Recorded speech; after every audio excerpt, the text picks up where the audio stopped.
Tem um tipo de pergunta, eu mesmo talvez eu lembre de ter feito esse tipo de pergunta para professores budistas, que nós basicamente estamos tentando passar a responsabilidade moral dos nossos atos para o pro professor, né? Então, ao invés de nós considerarmos bem a situação e agirmos de acordo com o Dharma, nós queremos contar a situação para o professor e fazer ele escolher para nós qual é o melhor curso de ação. De cara a gente vê um problema aí que o professor não está na nossa situação, vendo as coisas do jeito que ele veria, né? Ele está ouvindo uma descrição dos fatos através de nós, algumas vezes de forma bem geral, generalista, sem explicar detalhes, né? Então eu vou comentar um pouco sobre esse tipo de pergunta e por que que não é tão adequado, né? Ou não funciona fazer esse tipo de pergunta.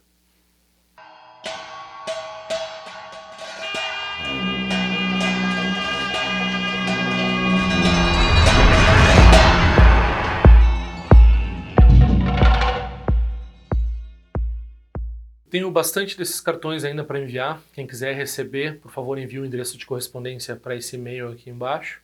E quem quiser contribuir com as minhas atividades, por favor, use esse endereço que tem informações de contribuição pelo PayPal, pelo PagSeguro ou contas bancárias. Eu também gostaria de pedir para todo mundo que divulgasse o canal. Eu gostaria de atingir 10 mil assinantes. Curtam os vídeos, comentem e passem adiante, por favor, me ajuda bastante. Eu gostaria de trabalhar apenas com isso. Se eu chegar a 10, entre 10 e 100 mil assinantes vai ser uma possibilidade. Eu ainda estou longe, bem longe disso. Tem muita coisa para tratar. O Dharma, às vezes, quando parece que está esgotando porque não vem pergunta, surge um âmbito novo de coisas para falar, né? Só pode ser a nossa mente pequena que vê que, na minha mente pequena no caso, que acha que não vai ter o que dizer logo em seguida sobre os ensinamentos do Buda, né? Nossa, tem muita coisa para aprender e para depois repassar, né? Ética no Dharma a gente aprende estudando os preceitos e convivendo com a Sangha e com os professores. A gente não aprende ética fazendo perguntas pontuais ou estudando ética em casos extremos, como se estudar ética na filosofia, por exemplo. O problema do trolley, por exemplo, do vagãozinho de trem lá que vai matar, salva um, não salva outro, porque fica questões de utilitarismo, o que nós fazemos, se nós salvamos, agimos para salvar, mas matamos um deliberadamente, e assim por diante. Esse tipo de coisa não existe no Dharma esse tipo de dúvida, né? De forma geral, como eu estava comentando num outro vídeo, a ética budista ela é um pouco parecida com a ética de caráter de Aristóteles, no qual caráter é uma coisa que a gente vai gerando através dos nossos hábitos, da nossa prática, e então se torna mais fácil determinar o que é correto e o que não é correto de acordo com a nossa natureza. E essa nossa natureza que nós estamos buscando no Dharma é a natureza de Buda, então a gente vai agir cada vez mais, aceitar e rejeitar as ações de acordo com o pensamento convencional do Buda, né? O pensamento convencional é aquele que vê as coisas com as convencionalidades do mundo e opera de acordo com os ditames do tempo e assim por diante, das necessidades dos seres naquele momento e dentro de um escopo e assim por diante. Depois o Buda tem, claro, a visão do definitivo, ele tem essas duas visões. Então, no Dharma, ao contrário de algumas pessoas pensam que o Dharma não tem aceitação e rejeição, no sentido definitivo, a gente vai além de aceitação e rejeição, mas no sentido convencional, a gente precisa agir no mundo, então a gente precisa saber como age nessa circunstância, de acordo com vários fatores, né? Então a gente tem essa epistemologia budista que vai dizer, epistemologia é a teoria do conhecimento. Como é que a gente sabe se uma coisa é boa ou não é? Se uma coisa deve ser feita ou não deve ser feita, né? Epistemologia de ética, por exemplo. Então, a gente sabe isso com base em múltiplos fatores. Então a gente tem duas coisas principais, que é o conhecimento do caso em questão, né, da situação, da nossa possibilidade, o conhecimento do que nós podemos conhecer dentro das nossas possibilidades, né? Claro, a gente não vai ter conhecimento perfeito, então a gente não vai ter ação perfeita, nós não somos perfeitos, né? Nós vamos tentar agir da melhor forma possível, dentro de acordo com o Dharma, tentando prejudicar ao mínimo todos os seres. Então essa é a prerrogativa, essa é a diretriz, né? O seu moto, se tu quer usar uma palavra para dizer o que é bom, é prejudicar num sentido definitivo e temporário, daí mais tempo, né? Não prejudicar por mais tempo, mais seres Tem um viés um pouco utilitarista, né? Então a gente tem um pouco disso também, não é, mas pensando não vai ser o ponto principal. Então a gente vai considerar um pouco a circunstância e depois a gente vai agir de acordo com o que nos dita a experiência. O que é essa experiência? Quando a gente faz alguma coisa errado e a gente faz meditação e começa a estudar as nossas reações e começa a reconhecer um pouco do fluxo sutil das energias no corpo, né? Quando a gente faz alguma coisa errada, o coração da gente aperta, né? Então a gente tem uma sensação ruim. Não precisa ser necessariamente no coração, mas imediatamente a gente faz uma fala rude, não tem alguma coisa certa com a gente, assim, né? Então a gente tem a gente começa a se abrir para esse tipo de leitura, esse tipo de leitura fisiológica, orgânica, né? Da nossa reação direta com relação a uma ação negativa. Porque a nossa empatia é uma qualidade natural da mente. E essa qualidade natural da mente, ela se espelha nos nossos canais e assim por diante. Então quando a gente vai aprendendo através das ações que a gente vai fazendo e também ao não ficar indiferente a essas reações, né? Então, tem gente, por exemplo, né, a gente vai dizer que o psicopata é uma pessoa que é totalmente isento e não produz essas reações mais porque se tornou calejado através de hábitos ao longo de muitas vidas e agora ele é indiferente aos seres, totalmente indiferente aos seres. Isso não é uma situação boa para ele, não é uma situação boa para ninguém ao redor dele, com certeza. Então, para nós que temos empatia, então a gente começa a prestar atenção na empatia, a prestar atenção nas reações fisiológicas da empatia, a prestar atenção nas reações que a gente deixa no mundo, e a partir disso a gente vai gerando esse caráter, a partir desse hábito de prestar atenção no que nós estamos fazendo e nas reações que a gente produz. Essa reação que a gente tem de se sentir mal, de sentir culpa e assim por diante, logo depois de agir equivocadamente, vergonha e assim por diante, essa reação é uma reação positiva. Como eu estava dizendo, algumas pessoas têm menos isso, algumas pessoas não têm isso. Então nós que temos um pouco de culpa, um pouco de dor, um pouco de angústia, um pouco de sofrimento físico mesmo quando a gente age errado, a gente tem essa vantagem de que a gente tem como que um protetor do Dharma dentro do nosso corpo, nos avisando que nós vamos sofrer mais adiante por causa dessa ação. Então, essa sensação, esse remorso, culpa é uma palavra muito complicada, né? Então vamos usar a palavra remorso, que a gente dá um sentido mais dármico para ela, né? Então esse remorso, essa vergonha, essa sensação ruim que a gente tem quando age errado, a gente olha para isso, a gente reconhece isso, e a gente não transforma isso numa ruminação, que daí a gente pode chamar de culpa, que é ruim, daí é negativo. A gente está transformando esse sofrimento numa uma forma de autopunição, assim, né? Então a gente não faz isso. A gente transforma isso, se a gente tem a prática do Vajrayana, a gente tem Vajrasattva, a gente faz Vajrasattva, a gente faz todo tipo de prática para purificar o karma. Se a gente não tem isso, a gente procura isso, ou pelo menos medita, tenta apaziguar, tenta agir. A recomendação, a gente Shravakayana, é que a gente aprendeu com essa vergonha, e daí com essa dor, com esse sofrimento que a gente causou imediatamente para nós que não somos totalmente cegos ao que nós causamos. Então a gente começa a gerar um hábito, um caráter, né, um conjunto de hábitos que naturalmente já sabem que tem um veneno que a pessoa, no início a pessoa toma, ela não tem um rótulo assim. Ela passa mal, não sabe bem porquê. Aí ela começa a ver, não, essa ação aqui, fala rude, ela vai produzir um sofrimento imediato em mim. Quando eu falar, eu já vou sentir. E se eu acredito em karma, eu vou sofrer as consequências disso mais adiante também.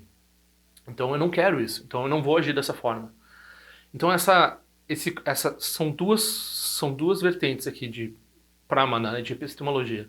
Primeira coisa é a pessoa tem o conhecimento da situação, o conhecimento do que vai fazer, o que não vai fazer bem, né? Então a pessoa ela não age por fake news, ela não age, ela vai lá e ela estuda a situação, ela estuda o que é que vai trazer benefício e o que não vai trazer benefício para os seres. E ela age de acordo com o entendimento intelectual dela daquilo. Mas principalmente, então essa seria uma parte epistemológica que é o intelecto, outra parte é a experiência direta. Principalmente ela age de acordo com o caráter dela, com os hábitos positivos que ela gerou e com esse cultivo dessa experiência de saber o que é vergonha, de saber o que é remorso, de saber o que é essa dor de aperto no coração e assim por diante. Então é isso que vai dizer para ela esse Buda interior, né? desagradar esse Buda interior é o que vai dizer para ela o que é uma ação negativa e uma ação positiva. Aí, a pessoa pode questionar, né, o professor com relação a questões éticas. Isso não é totalmente inadequado. Principalmente se a pessoa tem uma devoção muito forte ao professor e ela vai agir de acordo com o que o professor diz, independentemente do que for. Então, se a pessoa tem esse tipo de relação vajrayana com o professor, de que ela não vai desobedecer o pedido do professor, daí a responsabilidade ética, o samaya, é o mesmo. Então, o professor e você vocês vão para o mesmo lugar. Então, vocês não têm... você pode perguntar porque você não tem uma separação entre... O seu professor é a sua mente é seu professor. Então, é a mesma coisa. Você está trabalhando nesse âmbito, né? Samaya. Teve esse tipo de conexão. A maioria das pessoas no budismo e fora do budismo não tem ainda ou nem quer esse tipo de conexão com o professor, não acredita nessa possibilidade, mesmo no budismo, isso é bastante difundido, o budismo não requer esse tipo de conexão, isso existe, mas não é necessário dentro do Vajrayana, não é necessário de forma geral. Então normalmente as pessoas têm um professor como alguém que praticou mais, e que sabe mais, e que você vai aceitar a opinião dele ou não de acordo com suas prerrogativas internas, ok? A maioria das pessoas é assim, tá justo, é justo que seja assim. É justo que seja assim antes também desse relacionamento se transformar nessa inseparabilidade entre você e o professor, entre sua mente e o professor, que é um treinamento específico do Vajrayana. Se você quiser, você pode entrar nisso, né? Guru Yoga. Se você quer Guru Yoga, você faz Guru Yoga, daí você tem que agir. Se você pergunta, pode não perguntar, mas se você pergunta para o professor, é melhor agir de acordo com o que ele diz, se você tem Guru Yoga. Agora, se você não tem isso, e a maioria das pessoas não vai ter isso, e você pergunta para o professor com relação a questões éticas, às vezes você está tentando jogar o ônus da ética para cima do professor. Então, nesse caso, aí mesmo assim você está isento para agir como você quer. Então, esse tipo de coisa é perigosa. Você deve evitar. Você deve evitar usar o seu professor como, né, como uma coisa experimental, que você vai jogar umas ideias para ele, ouvir certas ideias, e não com relação à ética, principalmente. Porque o professor, ele não, se ele é esperto, ele não vai entrar nisso. Ele não vai maquinar. E ele vai. E se você está perguntando, então essa é a mensagem principal, talvez para uma pessoa aqui que me fez esse tipo de pergunta recentemente. Eu não sou nem professor qualificado para nada, né? Muito menos para guiar eticamente a vida de uma pessoa, né? Não sou das pessoas mais éticas do mundo. Então, essa pessoa vai me dizer, vai me fazer perguntas assim, e de uma certa complexidade, assim, como eu mesmo pensaria. Será que eu estou pensando certo? Será que eu não estou pensando certo? Quando eu penso assim, mas eu penso que eu estou sendo passivo, mas aí eu estou sendo indiferente, mas será que eu estou sendo indiferente? Eu deveria... Será que essa indiferença é positiva ou negativa? Porque tem um grau de imperturbabilidade na prática da pessoa que é positivo. E tem a indiferença que é negativa, ou seja, que a pessoa está indiferente aos seres é negativo. Agora, se a pessoa não se perturba, ela é capaz de ajudar melhor os seres. Então, a gente chama de indiferença, às vezes, as duas coisas, mas no Dharma a gente tem que separar uma indiferença que é positiva, que é a imperturbabilidade, que a pessoa ela segue indiferente das circunstâncias, ela segue fazendo a coisa positiva, ok? Equanimidade. E tem uma outra coisa, que é a pessoa não se importar num sentido pejorativo com o que acontece com os outros. Então, isso não é bom. Então, né, a resposta que eu dou assim é: se for positivo, vai ser positivo. Se não for positivo, não vai ser positivo. Eu me isento completamente de dar uma resposta ética para a pessoa, porque a responsabilidade da situação da pessoa é dela. Não estou no lugar, nos pés da pessoa para dizer isso. Então eu tento flexibilizar e dizer assim: bom, você está usando os conceitos do jeito que você quer. Talvez você deva parar de manipular os conceitos, prestar mais atenção no seu coração, prestar mais atenção na situação, né? Cada situação exige uma... E agir de acordo com os preceitos. São três coisas, né? Três coisas epistemológicas que tem no budismo. Uma delas não é efetivamente epistemológica, mas tem a ver com refúgio. Então, conhecimento intelectual da situação, conhecimento do caso, da sua posição, das suas possibilidades, até onde vai o seu conhecimento também. Então, você presta atenção na situação, você ouve os seres, você pensa casos futuros, e assim por diante, antes de agir. Você considera a situação. Depois, às vezes, meditação é importante para isso. Se você não faz prática suficiente, você não tem tempo para pensar as suas ações, né? Então, você age de qualquer jeito. Então, se você tem meditação, você consegue botar um espaço ali para pensar a respeito.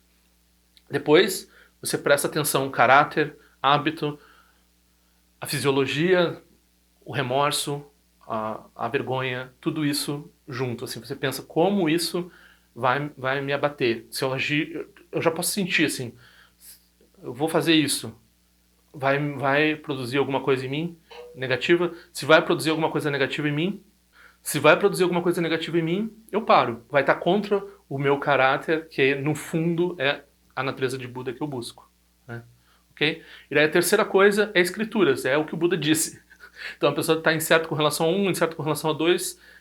Um terceiro nível, que ela tem que estar sempre ciente, né? Porque é um guia muito perfeito, então os preceitos: não matar, não roubar, não cometer conduta sexual indevida, não falar rudemente, não falar inutilmente, não mentir e não difamar. E não pensar com má vontade, com cobiça ou com visões errôneas. São 10 ações não virtuosas, né? Dentro do budismo tibetano. Então tem 5 preceitos também, né? Não matar, não roubar, não cometer conduta sexual indevida, não mentir ou não falar, não usar a fala de forma imprópria e depois não usar intoxicantes, né?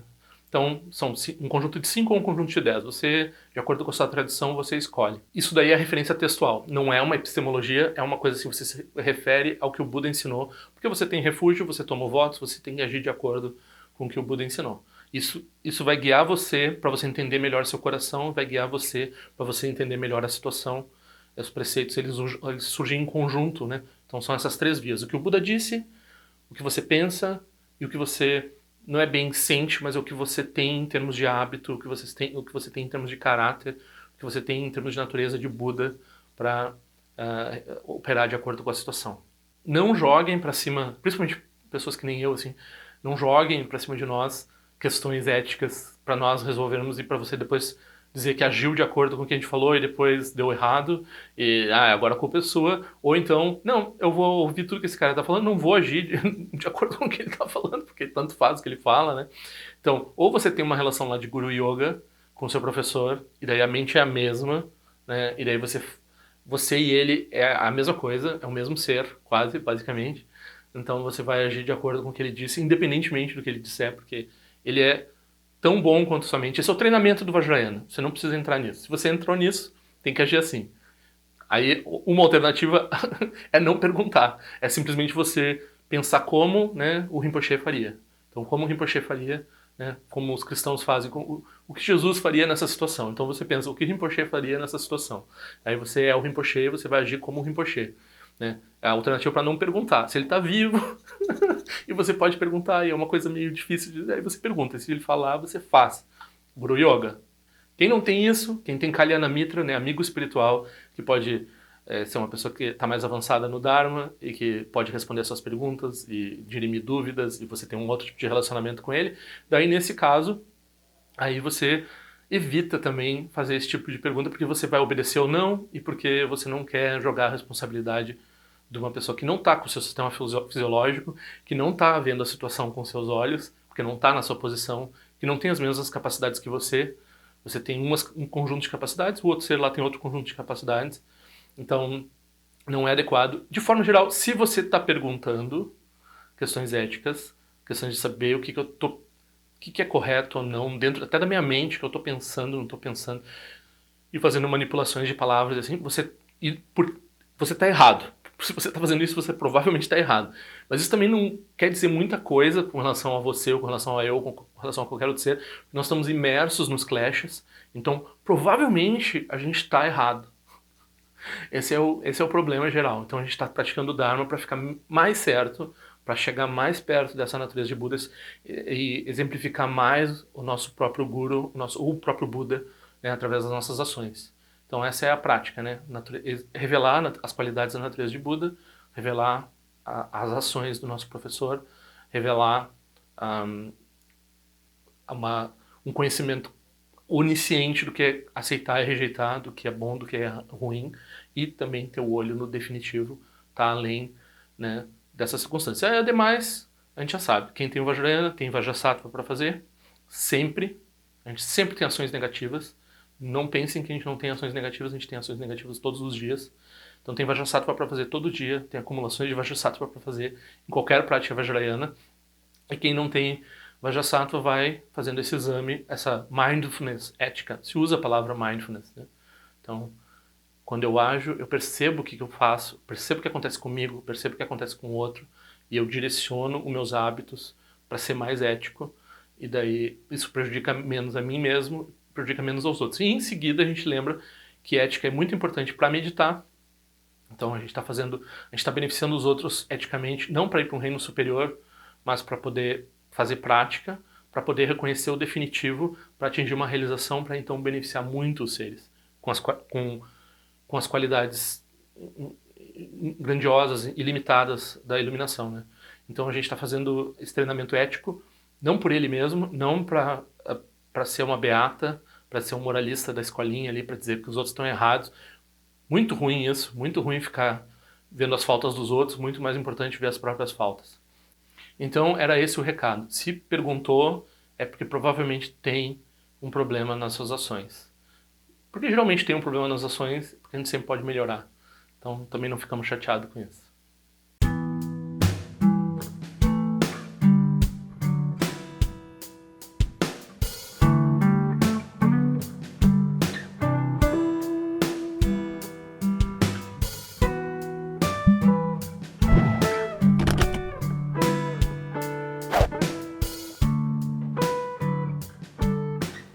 Ei, não esquece de se inscrever no meu canal, é importante para mim. Clica na sinetinha para receber a notificação e se quiser se inscreve no meu boletim informativo de forma que eu ando fazendo, o que eu ando pensando. Também para contribuir de alguma forma com esse canal, esse é o endereço. Eu espero que em breve nós nos vejamos na prática do Dharma. Ao longo de minhas muitas vidas e até este momento, todas as virtudes que tenho alcançado, inclusive o mérito gerado por esta prática e todas as que vier a conseguir, ofereço para o bem-estar dos seres sencientes. Possam a doença, a guerra, a fome e o sofrimento diminuir para todos os seres, enquanto sua sabedoria e compaixão aumentam nesta e em vidas futuras. Possa eu claramente perceber todas as experiências como sendo tão insubstanciais como o tecido do sonho durante a noite e imediatamente despertar para perceber a manifestação de sabedoria pura no surgir de cada fenômeno. Possa eu rapidamente alcançar a iluminação para trabalhar sem cessar pela liberação de todos os seres. Nirawe Korajinga Sumpana Neoma Lundi Kwene Tirezin Wate Jinja Soiza Pekajar Padu Tenjote Om Sochi Jamen Champene Jirasawa Kunchatuzi Zetai Bai Medino Tutupiam Mania Jogi Sasundatu Tenjote Chime Kwene Pema Samba Sasura Jenseno Pai Garjuan Shuku Tupeku Kose Destinta Zendar Shinju Jigmetu Jotu Panangi Wachatunga Drupateno Moyeng Kupamalora Sanelundu Tileta Tu Tenjote Pemeja Sum Pemeri Suche Pemetan Lati Kusizuan Pemancho de Droma de Sojino Ni Bemelun de Drojote Penenjoane Chimpote Payuri Nepadan de Basi Pechambundan Koseja Sentenjote Kusun Sanjaguru Rinpoche Ngando Condade Wachimpa Jabarche com seu tutor da poça só Depson Chinchilapto Sushi não são Ebeja Chuva Dançam Palunge do Pachinchelo Oma Rumbeza Guru Pemacede Hun Kelocha Son de Loche Zalin Sasson Chapapel Trojo Sung Nangwa Damidral do Sungele Show